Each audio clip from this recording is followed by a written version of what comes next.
नमस्कार बच्चों, आज हम करने वाले हैं रचना के आधार पर वाक्य भेद। वाक्य भेद करने से पहले थोड़ा सा वाक्य के बारे में जान लें। वाक्य की परिभाषा क्या है? सार्थक शब्दों के व्यवस्थित समूह को वाक्य कहते हैं। यानी वाक्य में जितने शब्द आते हैं सबके सब सार्थक होते हैं, सब अपनी अपनी जगह पर व्यवस्था के अनुसार होते हैं। यानी कर्ता के बाद कर्म, कर्म के बाद क्रिया, और तीसरा शब्दों का समूह होता है। यानी सार्थक शब्दों के व्यवस्थित समूह को वाक्य कहते हैं। जैसे हम पढ़ रहे हैं, हम कर्ता और पढ़ रहे हैं क्रिया। ठीक है।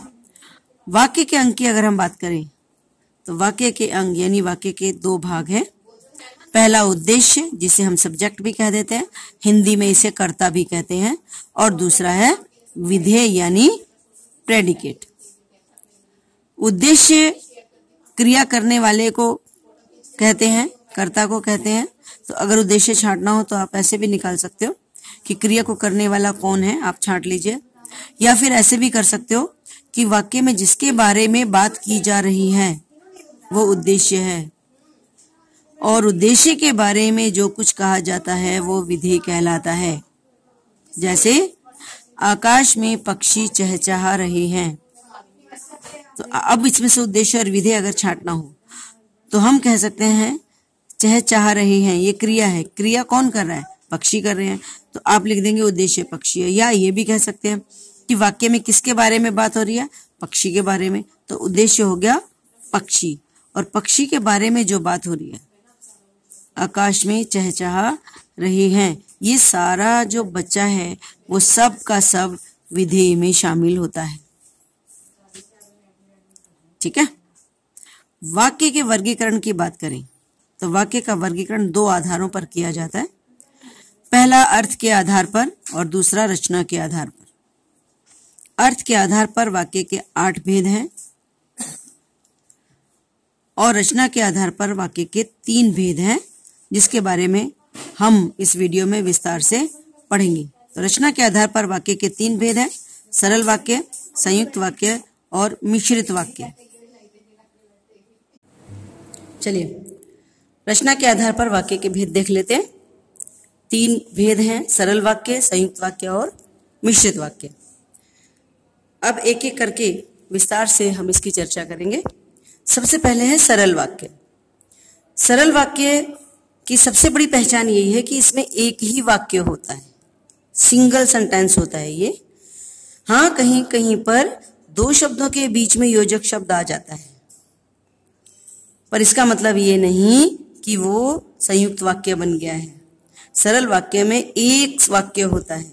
जैसे देख लेते हैं, बच्चे पार्क में खेल रहे हैं, सिंपल सेंटेंस है, सिंगल सेंटेंस है। राम और श्याम पढ़ रहे हैं। अब वाक्य तो एक ही है ना, राम और श्याम, क्योंकि योजक शब्द 2 शब्दों के बीच में आ रहा है, 2 वाक्यों के बीच में नहीं। तो कई बच्चे कंफ्यूज हो जाते हैं कि वो देखते हैं योजक शब्द आ गया तो ये संयुक्त वाक्य हो गया। ऐसा नहीं होता है, एक ही वाक्य है, सिंगल सेंटेंस है, तो ये सरल वाक्य है। ठीक है। दूसरा है संयुक्त वाक्य। इसकी पहचान, इसमें 2 वाक्य होते हैं। ये इसकी पहचान है कि इसमें 2 वाक्य होते हैं और दोनों वाक्य किसी योजक शब्द से जुड़े होते हैं। दोनों वाक्य जुड़े होंगे योजक शब्द से। ठीक है। यानी कुछ शब्द भी लिखे हैं 2 वाक्यों के बीच: और, किंतु, इसलिए, लेकिन, परंतु, अथवा, या। ये कुछ शब्द ऐसे हैं जो लगे हुए होते हैं और आप इससे पहचान सकते हो कि ये संयुक्त वाक्य है। पर शर्त वही है कि 2 वाक्य होंगे और उनके बीच में एक योजक शब्द होगा। जैसे सूरज उगा और पक्षी चहचहाने लगे। अब एक वाक्य है सूरज उगा और दूसरा है पक्षी चहचहाने लगे। ये 2 वाक्य एक योजक शब्द से जुड़े हैं, और से जुड़े हैं, इसलिए ये संयुक्त वाक्य है। तीसरा है मिश्रित वाक्य। इसको मिश्र वाक्य भी कह देते हैं। इसमें भी 2 वाक्य होते हैं। दोनों एक दूसरे पर आश्रित होते हैं। ठीक है, और दोनों वाक्यों के आरंभ में योजक शब्द या अव्यय जुड़ा हुआ होता है। ये योजक शब्द और अव्यय शब्द दोनों वाक्यों को एक दूसरे पर आश्रित करते हैं, यानी एक दूसरे को पूरा करने के लिए ये जरूरी है। यानी एग्जाम्पल आप देखो, जिसने लाल टोपी पहनी है उसे बुला लाओ। अब मिश्रित वाक्य में दो वाक्य होते हैं, एक होता है प्रधान उपवाक्य, दूसरा होता है आश्रित। तो जो शब्द, जो वाक्य शुरू हो रहा है जिसने लाल टोपी पहनी है उसे बुला लाओ, अब क्या है, ये दोनों वाक्य एक दूसरे पर आश्रित हैं। अगर आप पहले वाला वाक्य पढ़ते हो जिसने लाल टोपी पहनी है तो भी एक सवाल उठता है, क्योंकि ये अधूरा सेंटेंस है, तो हमें दूसरा पढ़ना ही पड़ेगा, उसे बुला लो।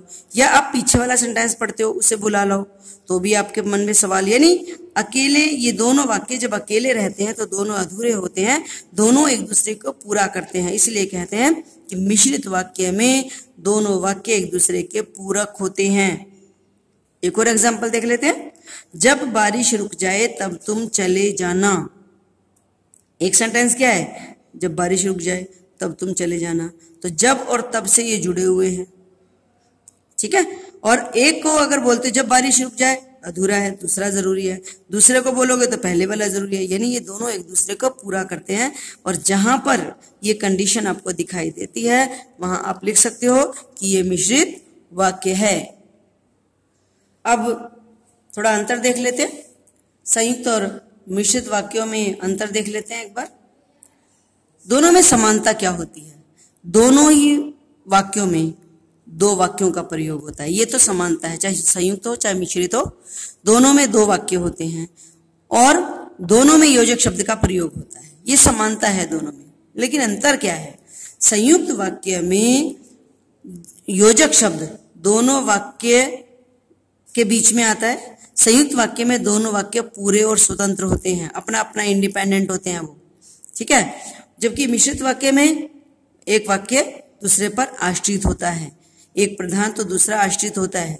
ठीक है, और जो आश्रित उपवाक्य होता है वो प्रधान उपवाक्य का स्पष्टीकरण होता है। मिश्र वाक्य में आश्रित उपवाक्य किसी योजक शब्द की, जो, जिसे, जहां, जब, जितना, अगर जैसे आदि शब्दों से शुरू होते हैं। अभी मैंने बताया था संयुक्त वाक्य में एक योजक शब्द का प्रयोग होता है, वो भी दो वाक्यों के बीच में। लेकिन मिश्र वाक्य में दो योजक शब्द आ जाते हैं और कभी कभी दो योजक शब्द नहीं आते हैं, तो एक वाक्य के अंत में कोमा इस्तेमाल होता है। एग्जाम्पल देख लेते हैं। वह घड़ी खो गई जो मैंने उसे दी थी।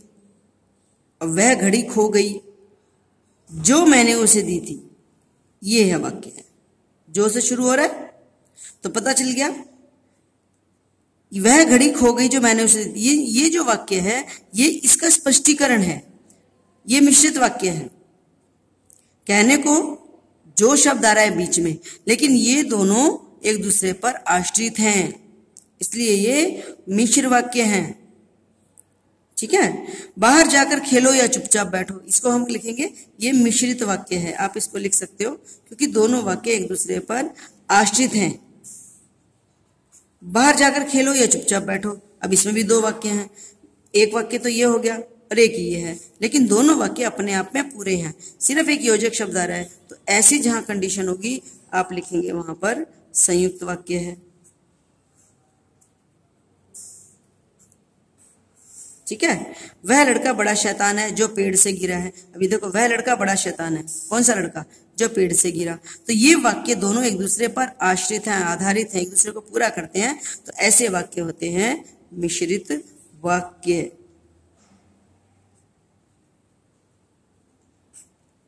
ठीक है, माँ खाना बना रही है और पिताजी नहा रहे हैं, दो वाक्य हैं, अपने आप में पूरे हैं, एक दूसरे से संबंध नहीं है, और बीच में योजक शब्द है, और जहां ऐसा होगा वहां वाक्य होगा संयुक्त वाक्य।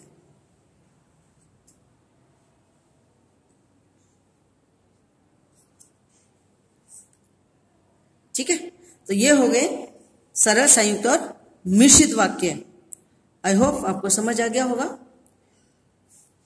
अगले वीडियो में अगला topic, till then good day.